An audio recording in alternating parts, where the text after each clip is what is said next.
Hey, happy holidays, happy early New Year's. So I'm just gonna copped on for a quick second just to kind of reflect on 2021. I think one of the biggest things that I want to reflect on is a question that I asked God last year, and I was asking him why people don't come to church. I was asking him what's the root of why people don't want to come to church. I know that you bless people. I know that you a genuine God.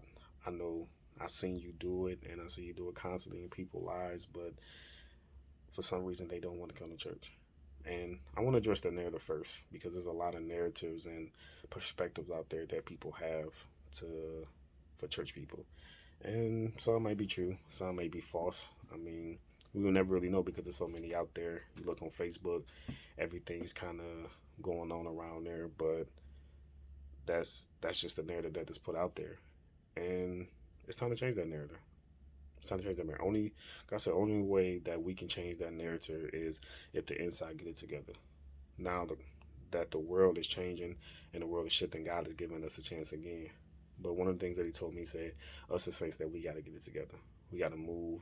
We have to really work on ourselves, be loving, be kind. Everything's the fruits of the Spirit that He is. We should be inside of the church because a lot of people kind of believe that it's not in there. And to a certain extent, I will agree.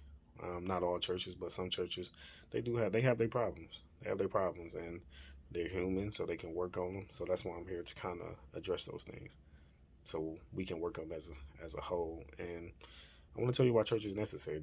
Church is necessary because it's like a training ground. Before you get a job, you go to a training, and you go through the training for a long period of time. If you don't get the training right, then what happens? You don't get the job.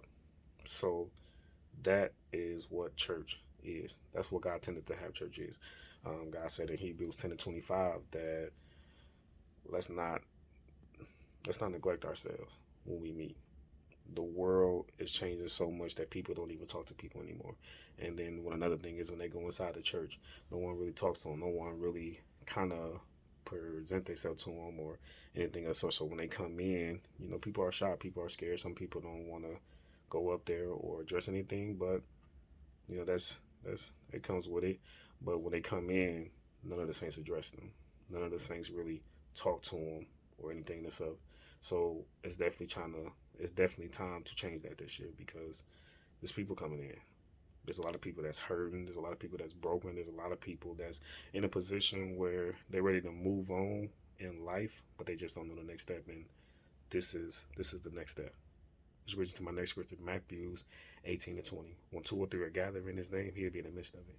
So if someone come to church and they just trying to figure it out, they should be able to call on a leader. They should be able to call on somebody because you lived through it. You're in a position to do it. But if there's no one to call on, there's nobody to, answer them. Then that's another reason we come to church. So we definitely letting down in certain areas, and we have to do better. I will never talk about anybody without talking about myself because I know I can do better, and that's why I'm making this video to address that because I know I can do better, and I definitely want to do better. I want to get out, and because I lost a lot of young brothers and everything like that, and we would talk, and they would always ask me questions, and if I was honest, you know, um, I couldn't answer a lot of them.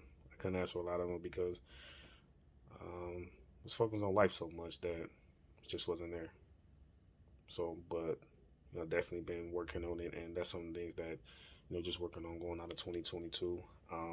Proverbs 27:17 say, "Iron sharpen iron." That's what we're here for. We're here to help each other. We're here to look out for each other, have each other back. That's what we're here for. That's why I say iron sharpen iron. In Hebrews 13:17, um, Hebrews 17 it just says that obey those that if we can come into church and we can learn discipline and we can learn to how to respect others. The Bible said, "Why would I give you a business if you don't respect another?" That's in the Bible. So it's one of the things that we definitely would have to learn. Definitely. So in Psalms 84 it said, "A day in church, it's like 1,000 years somewhere else." Just one day in church, you can get filled with so much knowledge, and this is why church is a necessity. What one of the things we have to understand is, and why church is necessary, is because what's the point of going through all those things and those situations and you don't tell nobody? Everyone has a story. Everyone has a story. Some tell those stories now. It's time. It's time to get back to those roots. Everybody always wonder what we're gonna do next now that the grandparents are gone. Well, this is it. They was grounded in church. It might not have been their parents, but it might not have been them, but their parents did it. It might have skipped them. It might have skipped our parents, but here we are today. It's time to have something new, to build something new, so that our kids can live. It's a messed up world right now, and it's a lot to happen. But now it's time to rebuild. It's time to rebuild. It's time to build new traditions. It's time to be there for one another. It's time to tell the truth to one another. And it's time for us just to get it together. But it all starts in the church. So we can't do what we used to do.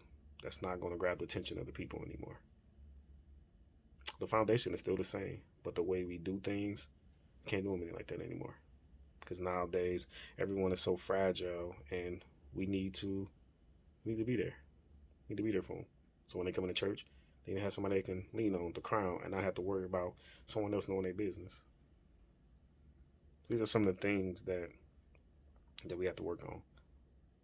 And I just want to leave with something, is that let's give church another try this year. I know church hurt. It sucks. It happens. It happens to the best of them, but it happens at home. It happens on our jobs.